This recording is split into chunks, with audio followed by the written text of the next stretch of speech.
La peli es una road movie, que es un género que yo he descubierto con esta película. Eh, Me interesa muchísimo el género porque lo he disfrutado muchísimo. Mi primera película estaba toda en un interior de una casa, encerrados, ¿no? Y en esta es como todo lo contrario, es expansión, es paisajes, es viaje, es un viaje interior siempre, porque el road movie al final es un viaje interior de los protagonistas también. Y no sé si he querido como romper con las estructuras del género. A mí hay determinados directores o determinadas road movies que me interesan más que otras. Yo digo que mi road movie todo el mundo la compara de alguna manera con Thelma y Luis, que es como el ejemplo más popular de road movie, y a mí me interesa mucho más una road movie tipo las que podía hacer Wim Wenders, ¿no? Que siento que hablan de un proceso mucho más introspectivo, como en el caso de mi película, o incluso Rossellini, una película que no es un road movie estrictamente, pero es Viaggio in Italia, que es un matrimonio que rompe y va recorriendo, está como heredan una finca y están ahí como recorren un poquito ciertas partes de Italia. Y me interesa más el viaje relacionado con el viaje externo relacionado con el viaje interno.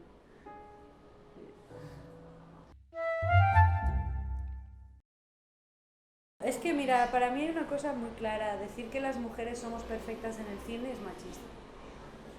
O sea, es el más claro ejemplo de machismo, porque es lo que el sueño de que cómo sueñan los hombres que tenemos que ser, ¿no?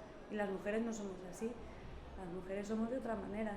Las mujeres somos, pues, algunas egoístas, algunas cabezotas, algunas torpes, algunas malas personas. O sea, hay de todo, y a mí me interesa retratar esa diversidad de la mujer, y lo vengo haciendo desde mi primera película, que habla sobre una madre que no sabe ser madre, que me parece un tema muy interesante, o desde una mujer que no tiene ninguna estructura, no sabe lo que quiere, es una persona que no es mala, pero se aprovecha de la gente en determinadas situaciones. Es una buscavidas, ¿no?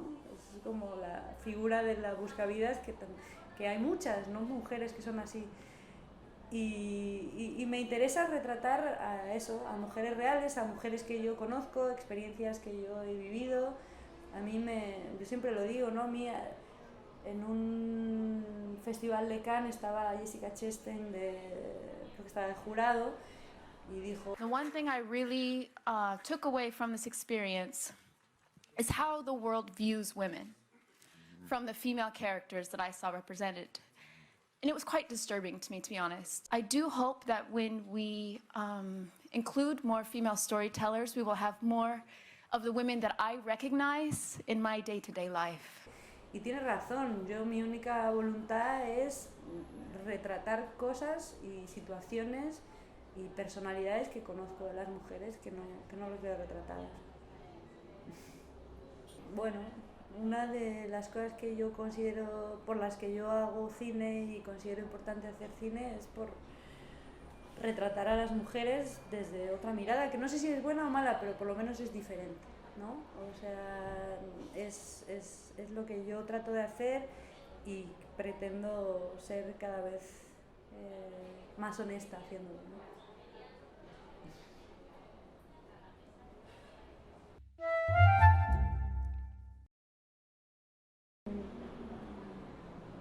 Sí, yo creo que hay una ausencia de hombres, como dices. Sí existen, pero sí son los grandes ausentes, como lo son en mi vida, ¿no? Al final. Entonces yo creo que eso tiene una conexión directa con tus vivencias personales y con lo que te pasa a ti. Yo tengo una gran ausencia masculina por parte de mi padre, que es para mí una ausencia, y una falta de referente masculina muy grande también, y eso se retrata obviamente en lo que hago, porque es lo que he vivido, y luego considero que he tenido pues buenas experiencias con los hombres. No se podría decir que he tenido como creo que pasa en la película también, ¿no? O sea, nunca he sufrido ningún abuso ni he sido víctima de, más allá de los micromachismos, que los sufro constantemente. No he tenido ningún caso de ninguna cosa súper extrema, pero sí hay una ausencia masculina en mi cine, igual que la hay en mi vida.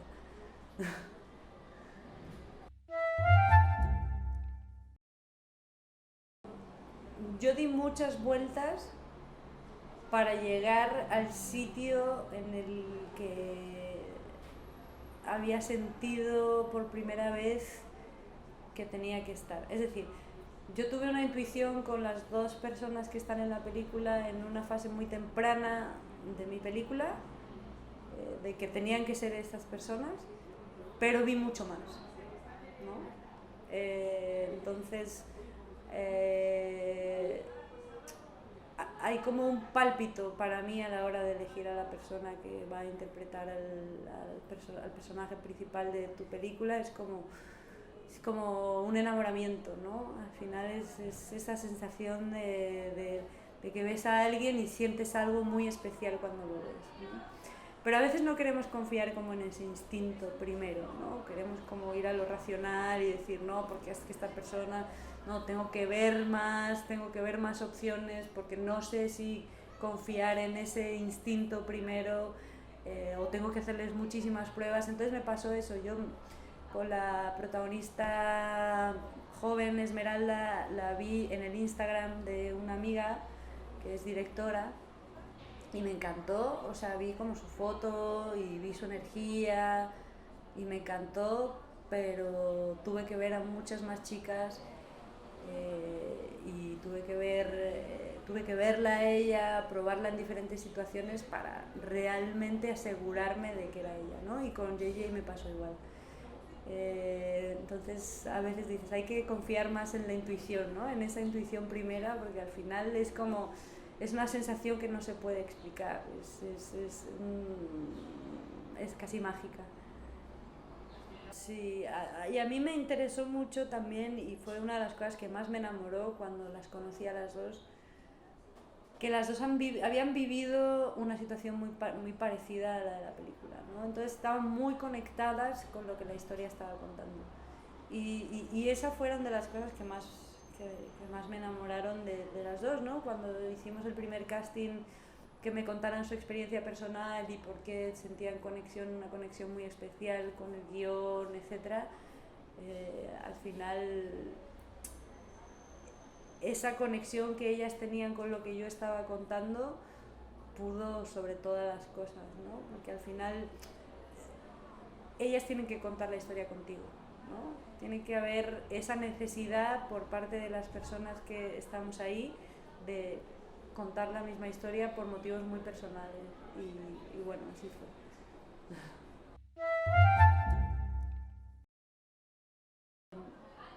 Mi proceso creativo es muy personal, intento respetar mis tiempos, intento respetar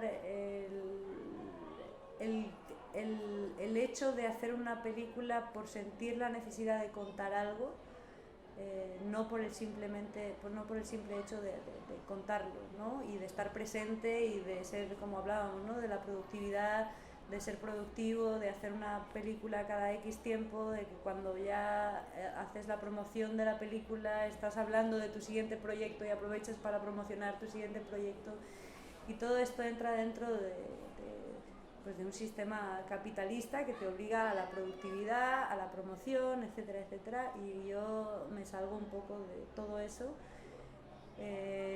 no de una manera consciente, sino porque no ha sido un discurso de decir, no, yo estoy en contra del sistema y quiero hacer las cosas así.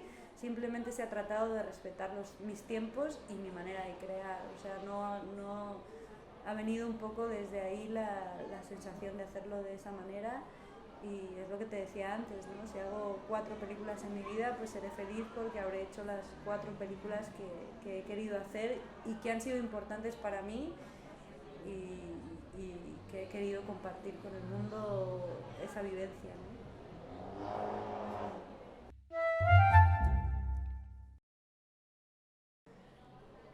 Sí, yo creo que en la película hay un viaje hacia el interior y ese interior se ve reflejado por un lugar cada vez menos transitado, ¿no? O sea, la película empieza en un lugar súper transitado que es Los Ángeles y nos vamos, ¿no?, cada vez deshaciendo de más cosas hasta llegar a paisajes desolados o poco transitados, como son los paisajes poco transitados por los que han pasado los personajes, ¿no? En un momento, entonces sí queríamos, y sí es algo que estaba como pensado, que cada momento del paisaje significara una cosa con respecto a lo que estaban viviendo los personajes, cuando aparece el desierto, cuando aparece el mar, cuando entra el mar en escena y qué conlleva que el mar aparezca, ¿no?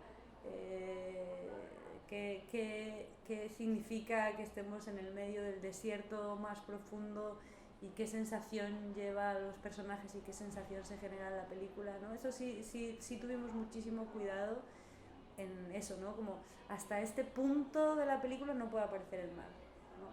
Y era como...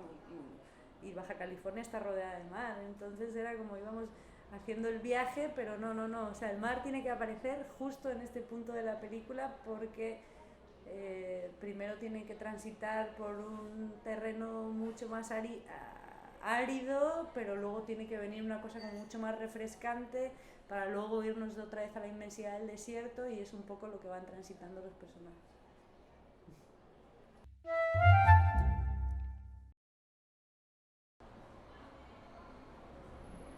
Pues yo creo que hemos hablado con Aaron Rooks, que es el compositor de la banda sonora, mucho de sensaciones, ¿no? También, y es un poco el mismo proceso de lo que hablabas con qué ocurre en cada momento de la película, ¿no? ¿Qué sensación queremos que se transmita en ese momento de la película? Y en base a eso se generan una serie de composiciones musicales.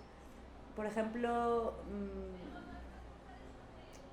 hay una cosa como muy aérea, muy atmosférica, muy de trance. Yo quería que la película te metiera como en ese viaje y hay una cosa muy inmersiva de la música en este caso, ¿no? A mí me gustaba que no fuera como muy protagonista, pero sí que fuera como algo que te va metiendo en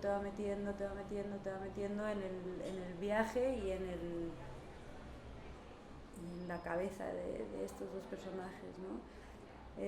Trabajamos cosas como que hay una cantante que se llama Holly McCabe, que es una cantante de country que ha hecho la voz en diferentes momentos musicales de la película. Entonces yo quería que toda la banda sonora original estuviera cantada por esta mujer. Hay un momento en el que canta Aaron, que es muy bonito, pero como quería que la voz principal también fuera una voz femenina, y luego, pues eso, coger todo el sabor y las influencias de los road movies, se me mocha ahí.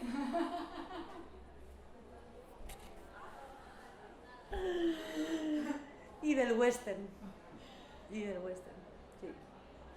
sí, hay mucho de esos sonidos, mucho esas guitarras de western, mucho esos bajos, esa sonoridad, ¿no? Trabajamos mucho eso, y luego no solo la banda sonora musical, sino la banda sonora también de la película, que a veces sin ser una banda sonora musical, se ha jugado mucho atmosféricamente con todos los ruidos de la naturaleza, todos los sonidos. Hay cosas que son prácticamente un concierto. A mí me gusta mucho una secuencia que es cuando Esmeralda se mete en el desierto, cuando está a punto de llamar a su padre, ¿no? De tener como esa conexión con el padre, y construimos casi una banda sonora con el sonido de los animales, ¿no? de la cantidad de animales que tú puedes escuchar en un lugar tan silencioso como el desierto, ¿no? y no fue una composición musical, pero sí fue una composición musical con sonidos de la naturaleza.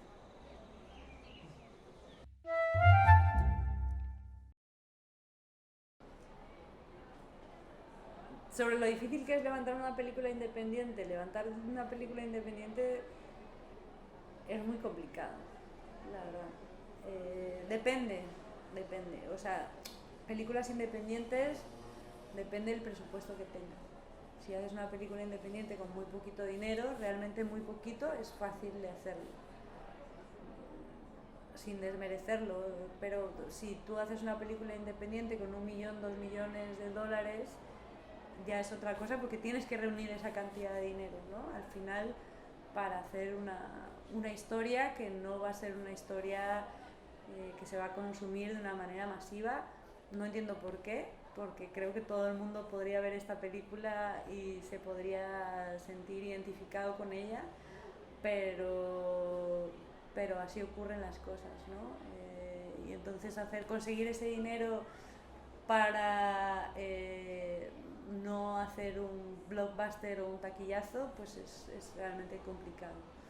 Y yo creo que al final hay una cosa de pues ser tenaz, ¿no? Ir haciendo tu trabajo, que la gente te vaya respetando poco a poco, que vaya creyendo en ti, al final te vas haciendo un nombre dentro de tus compañeros de trabajo y de oficio, y hay gente que le interesa compartir contigo y trabajar contigo, y así es como van surgiendo las cosas, pero yo creo que con mucha tenacidad y con mucho trabajo.